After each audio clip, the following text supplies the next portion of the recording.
Hello students, today we will continue with our chapter India Size and Location.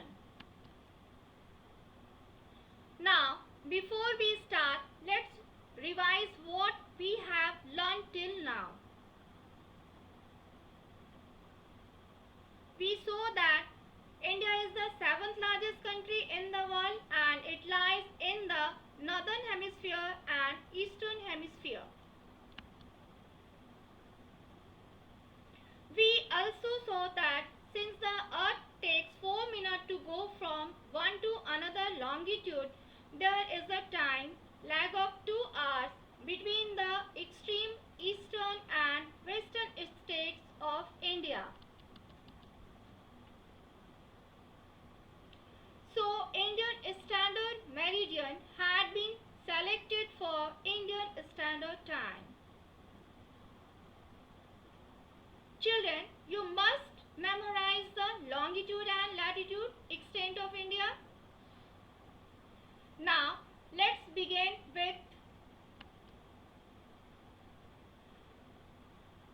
our new topic, that is India on the International Highway of Trade and Commerce. India is favorably located with respect to trade and commerce routes, both to the east and the west. India had maritime contact with the surrounding regions even in the ancient times. It is well connected with Europe, North America and South America via the Suez Canal and the Cape of Good Hope routes. The Indian landmass has a central location between the East and the West Asia. India is a southward extension of the Asian continent. The Trans-Indian Ocean routes which connect the countries of Europe in the west and the countries of East Asia provide a strategic central location to India.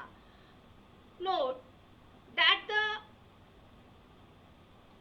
Deccan Peninsula protrudes, means extends into the ocean, thus helping India to establish close contact with the West Asia, Africa and Europe from the western coast and with Southeast and East Asia from the eastern coast. No other country has a long coastline on the Indian Ocean. Indeed, children, we have seen that India has a long coastline of 7,516 kilometers and this justifies the naming of Indian Ocean after its name.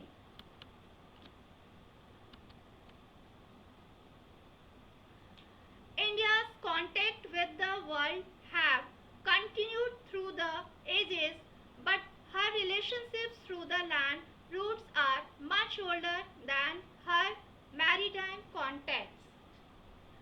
Which means that even before we started trade and commerce through the sea routes, we already were the contact with the world by means of our land routes. The various passes across the mountains in the north have provided passages to the ancient travelers, while the oceans restricted such interactions for a long time. These routes have contributed in the exchange of ideas and commodities since ancient times.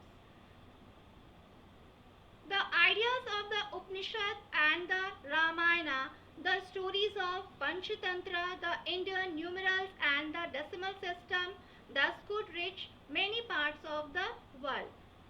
The spices, muslin and other merchandise were taken from India to different countries.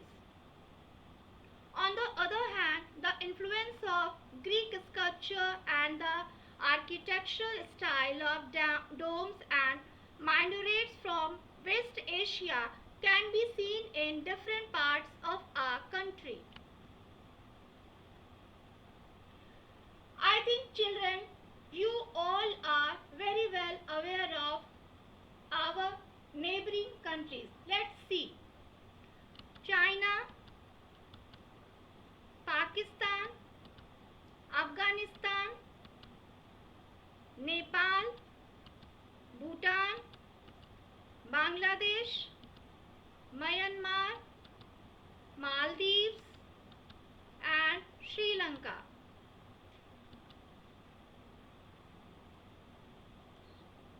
So we see that India occupies an important strategic position in South Asia. India has 28 states and 8 union territories.